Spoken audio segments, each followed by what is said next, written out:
Y Rebeca y Mireia pues, son las que ayudan con este importante ministerio para que nuestros hermanos que tienen esta situación pues, puedan también disfrutar y participar de los cultos. Y desde que ellas lo están haciendo, pues es una gran bendición para todos. Muy bien, Rubén, ¿quiere usted venir, por favor? No, ¿te quedas ahí? Bueno.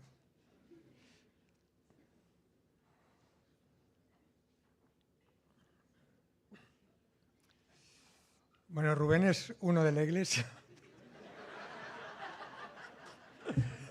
Me temía lo peor, ¿eh? Vamos a orar. Padre del cielo, gracias que podemos abrir tu palabra con toda libertad aquí en nuestro país. Y queremos pedirte que ayudes a Rubén, que tú le guíes, Santo Espíritu, que le des de nuevo palabra y que nos ayudes también a nosotros, nuestro corazón, nuestra mente, a estar atentos y poder entender lo que tú nos quieres enseñar. En el nombre de Jesús. Amén. De hecho, ahora me planteo en qué idioma tengo que predicar. Uy, árabe también es complicado, ¿eh?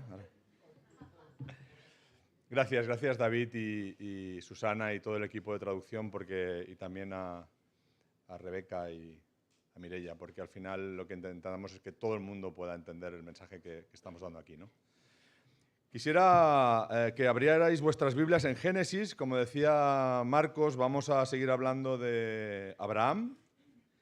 Y antes de hablar de Abraham, quisiera haceros pensar en algunas cosas. La primera es, ¿qué expectativas tenéis cuando habéis venido esta mañana aquí? La primera expectativa que yo tenía era que Moisés nos había avisado la semana pasada que había la carrera de la media maratón y que esto era un problema.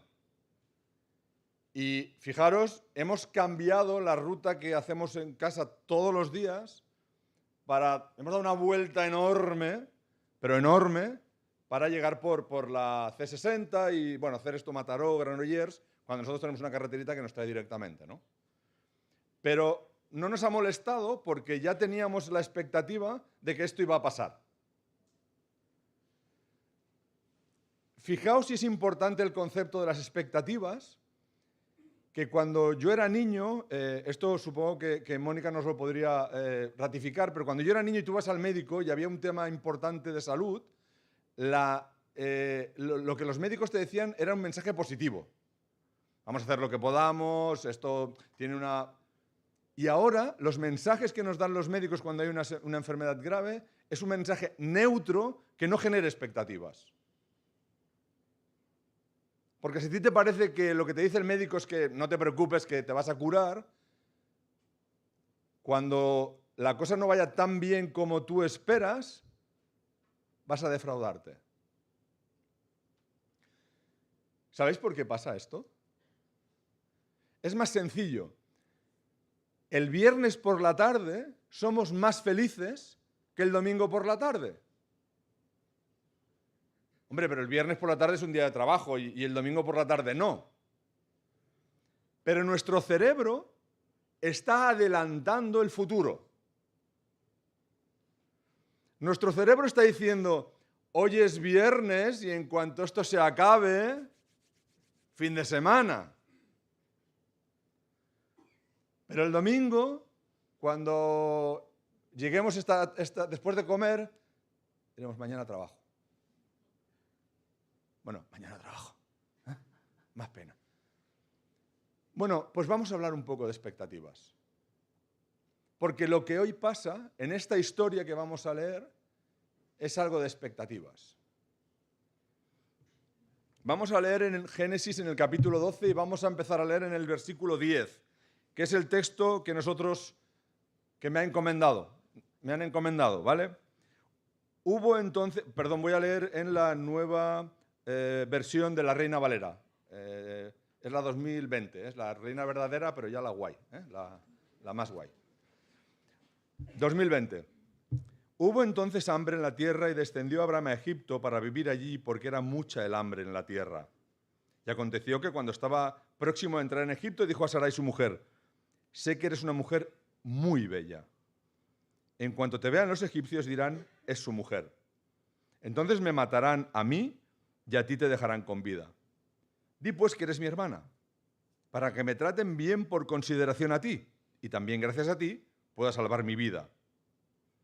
Aconteció que cuando entró Abraham en Egipto, los egipcios vieron que la mujer era muy hermosa.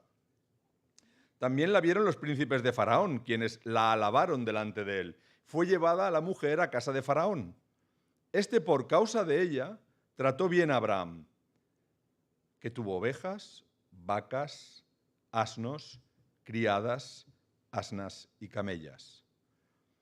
Pero el Señor hirió a Faraón y a su casa con grandes plagas, por causa de Sarai, mujer de Abraham. Entonces Faraón llamó a Abraham y le dijo: ¿qué es esto que has hecho conmigo? ¿Por qué no me declaraste que era tu mujer? ¿Por qué dijiste es mi hermana, dando lugar a que yo la tomara por esposa? Ahora pues, aquí está tu mujer, tómala y vete. Y Faraón ordenó a los suyos que expulsaran a aquel hombre junto con su mujer y sus posesiones. Este capítulo empieza con una nueva narrativa bíblica después de las primeras cosas que han pasado. Ya han pasado 11 capítulos. ¿Y sabéis qué ha pasado en 11 capítulos? Pues mirad. El juicio de Dios ha hecho que la humanidad sea expulsada del huerto del Edén. Después, destruida por el diluvio. Después, le ha dividido las lenguas en la Torre de Babel. Todos son maldiciones. Pero ahora encontramos en el versículo 1 del capítulo 12 el llamamiento que Dios hace a Abraham. Y es absolutamente todo lo contrario. Fijaos, Génesis 12:1. El Señor había dicho a Abraham: vete de tu tierra, de tu parentela y de la casa de tu padre a la tierra que te mostraré. Y haré de ti una nación grande y te bendeciré. Engrandeceré tu nombre, serás bendición, bendeciré a los que te bendigan y a los que te maldigan maldeciré, y serán benditas en ti todas las familias de la tierra. 5 veces bendición en una sola frase.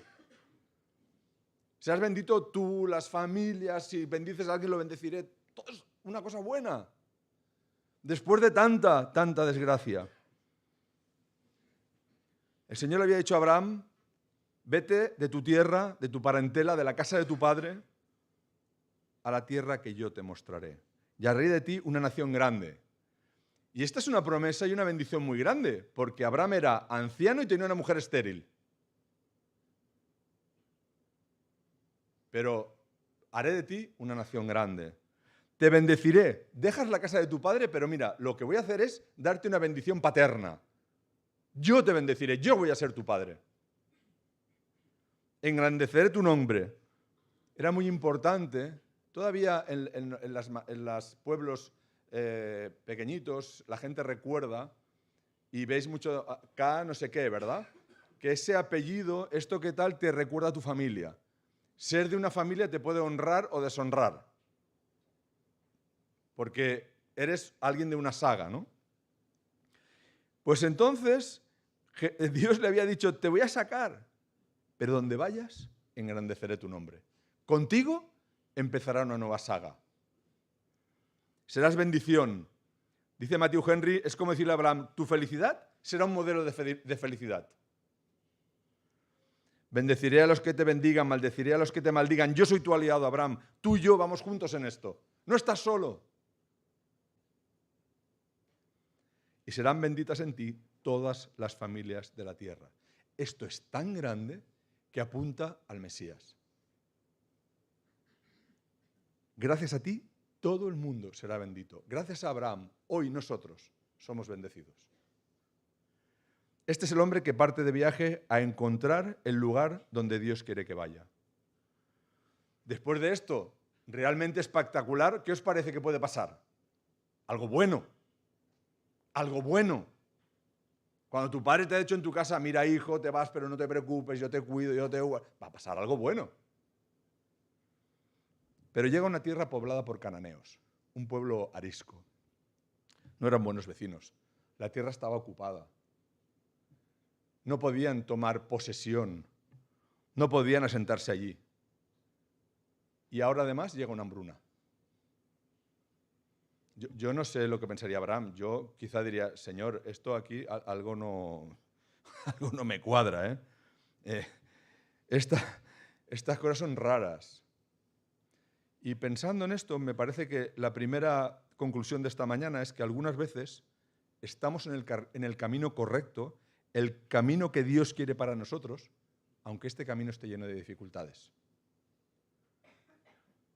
No siempre el concepto de Dios si cierra una puerta abre una ventana, ¿verdad? Es como algo se arreglará. Algunas veces el camino es difícil y va a ser difícil hasta el final, pero Dios nos ha puesto en este camino, aunque no sea fácil. Y Abraham cambia su rumbo. Curiosamente, se mueve en la dirección contraria a la que venía. He leído mucho sobre esto porque es un concepto geográfico interesante y los eruditos dicen que era muy importante para toda la gente que iba con Abraham, que era mucha, que no diera la sensación de que retrocedía. Él tenía un camino, tenía una ruta y quería seguir hacia adelante. No quería dar la sensación de que iba para atrás. Y se dirige hacia Egipto. Llega a Egipto probablemente en el 2090 a.C. Fijaos, esto es importante porque la primera pirámide que habían hecho en Egipto hacía 600 años que se había construido. Cuando Abraham venía de un lugar que eran ciudades-estado, eran pequeñas ciudades que habían creado su propio estado, Egipto ya era un país moderno como el que nosotros conocemos. Mucho más poderoso, mucho más grande, con toda una tecnología avanzada que podía hacer aquellas pirámides tan espectaculares. Llega al centro, sabemos que tuvo trato directo en el faraón, lo que supone que llegó más allá del Valle del Nilo, y en las fronteras de Egipto, Abraham empieza a tener miedo. En su calidad de extranjero, en busca de alimentos, era consciente que no tenía ningún derecho en Egipto y teme por su vida. Y aquí empiezan las expectativas. Mira, Sarai, tú eres muy guapa. Yo diría que demasiado guapa. Esto va a ser un lío, ¿eh? Te verán los egipcios, entenderán que soy tu marido y me matarán para quedarse conmigo, para quedarse contigo. ¿Esto es lo que pasó? ¿Esto es lo que iba a pasar? No lo sabemos. Él había creado una expectativa. Tengo la solución. Vamos a mentir.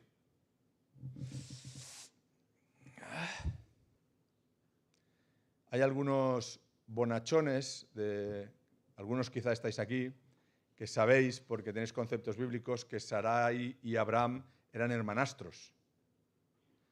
Eran hermanos del mismo padre, pero no de la misma madre. Lo podéis encontrar en Génesis 20:12. Pero da igual, Abraham estaba haciendo trampa. Estaba engañando. La intención de Abraham no era la de decir una verdad, era la de decir una mentira clara para salvar su vida, que él creía en peligro. Un gran error y una gran falta que las Escrituras dejan plasmadas. Es otra cosa interesante que nos dice esto, y Dios no esconde nuestros errores. Vendrán pruebas en tu vida que harán parecer que el plan de Dios no funciona. Dice la Biblia que los egipcios vieron que era una mujer muy hermosa. Y las mujeres guapas se ven. Bueno, yo por lo menos las veo. Las vemos y las otras mujeres también las veis. Las vemos. Es algo que ha pasado a lo largo de toda la humanidad. Desde Nefertiti, desde Cleopatra, y la belleza ha ido cambiando porque es algo subjetivo. Pero las mujeres bellas se ven. Y era tan hermosa que llegó a oídos de Faraón. Faraón tenía un harén lleno de mujeres hermosas. Pero ¿cómo sería su belleza que se la llevó a su harén? Perdonad que repita tantas veces el concepto de belleza, pero quiero que sintáis lo que sintió aquel hombre. Esto va a ser mi perdición. No hay manera de esconder esto. No hay manera de esconder la belleza de esta mujer. y le entró miedo. Y el miedo le hizo perder su objetividad. El miedo le hizo confiar en su propio juicio. Y lo que es peor, dejar a un lado su fe. No podemos basar nuestras decisiones en nuestros sentimientos. Si basáis vuestras decisiones en vuestros sentimientos, vais a tener un problema. Si vais a comprar a un supermercado antes de comer, vais a comprar más. Simple. Los sentimientos nos engañan. Tenemos que afianzarnos en algo sólido. Y para un cristiano, lo sólido es la fe y la palabra de Dios. Pero es que además, esta decisión de Abraham tiene consecuencias. La primera de todas, para Faraón. Dice el versículo 17, el Señor hirió a Faraón y a su casa con grandes plagas por causa de Sarai, mujer de Abraham. Yo no sé quién era este Faraón, no sé si era un tipo bueno, si era malo, si era honrado, si no era honrado, pero esto que le pasó era injusto. Él no había hecho nada. Él había sido engañado. Nuestras decisiones tienen consecuencias. Tus decisiones tienen consecuencias. Algunas para ti y otras para los demás. Y en este caso, permitirme la expresión, Dios es empujado por la mentira de Abraham. Tiene que proteger a Sarai, porque si no la protege será tomada por esposa por Faraón. Y le tiene que enviar un castigo para hacerle entender que lo que está haciendo no está bien. Ahora Faraón y Sarai son víctimas de la mentira de Abraham, que además, en esta ocasión, fue bastante machista. Dice el versículo 12, cuando te vean los egipcios dirán, es tu mujer, entonces me matarán a mí y a ti te dejarán con vida. Dis pues que eres mi hermana, ¿para qué? Para que me traten bien por consideración a ti y también gracias a ti pueda salvar mi vida. ¿Os habéis fijado que esto es yo, mí conmigo? Bueno, ¿y a ella? No, hombre, hace esto porque esto me va a venir bien a mí, ¿no? Fijaos que a veces no nos damos cuenta, ¿no?, de las decisiones que tomamos, ¿no? Y Faraón llama a Abraham para decirle, ¿qué es esto que has hecho conmigo? ¿Por qué no me declaraste que era tu mujer? ¿Por qué dijiste es mi hermana dando lugar a que yo la tomara por esposa?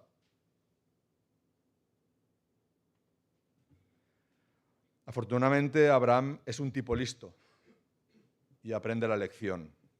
Vamos a Génesis 20, veréis cómo lo aprende la lección.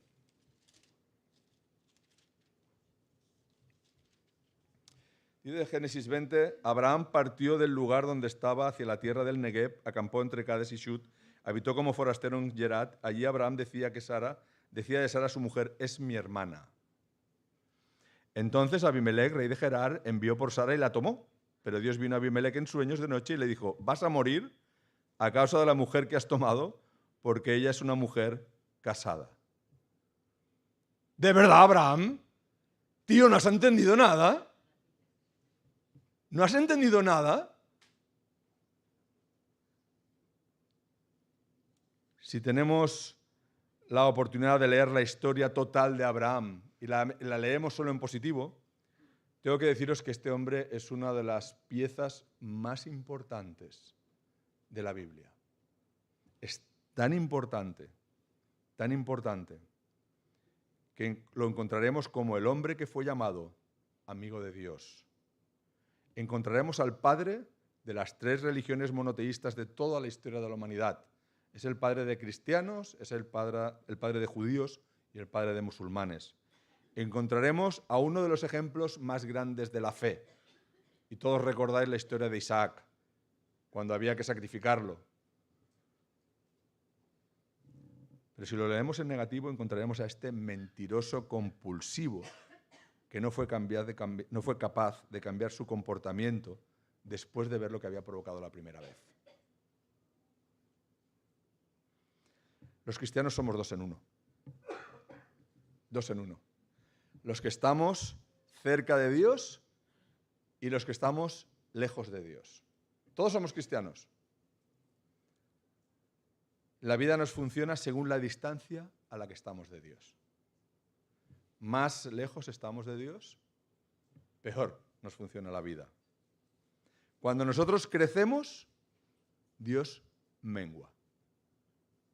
Cuando nosotros menguamos, Dios crece.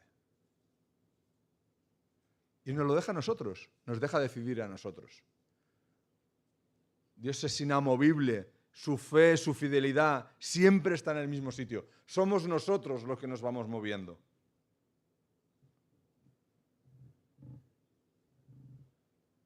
Todo esto fue un problema de obediencia. Una obediencia que Abraham no supo entender. Y lo más maravilloso de esta historia es que el Señor no había renunciado a Abraham, a pesar de su error, porque Dios no abandona a sus siervos derrotados. Pudo salir sin problemas, inexplicablemente. Faraón le permitió conservar todo lo que le había dado y lo acompañó a la frontera. La despedida fue amable, generosa. Es curiosa la similitud entre la liberación de Abraham de Egipto y la liberación del pueblo de Israel de Egipto 430 años después. Una misma historia repetida, ¿eh? Un faraón, plagas y el pueblo se va. Ambos fueron liberados. El cuidado de Dios a su pueblo es el mismo ayer que hoy. Por esto, todos estos ejemplos son aplicables a nosotros. Las pruebas nos ayudan a conocer a Dios. Las pruebas nos ayudan a conocernos a nosotros mismos. Las pruebas nos ayudan a entender mejor las circunstancias que vivimos. Las pruebas nos dan madurez y experiencia que nos ayudan para la próxima vez. Aunque, como hemos visto con Abraham, podemos caer en la misma piedra con mucha facilidad. Si Abraham, uno de los grandes patriarcas bíblicos, cometió los errores que cometió, nosotros también los cometeremos. Tenemos que ser prudentes, llevar una vida de santidad, no separarnos de la Biblia ni del pueblo de Dios, orar para que nuestros errores tengan las menores consecuencias posibles para nosotros y para los demás. Orar para ser capaces de ser obedientes aun y cuando nuestro cerebro nos diga otra cosa diferente. Dios cumplió el plan que tenía para Abraham. Cumplió todas las promesas que le había hecho. Hoy también cumplirá el plan que tiene para ti. Y te cumplirá todas las promesas que nos ha hecho en la Biblia. Están escritas para que todos nosotros las podamos leer durante toda la historia de la humanidad. Dice Proverbios 17:3, y quiero ya ir acabando con esto: el crisol es para la plata y el horno para el oro, pero el Señor es quien prueba los corazones. Obedezcamos en la prueba para ser aprobados por el Señor.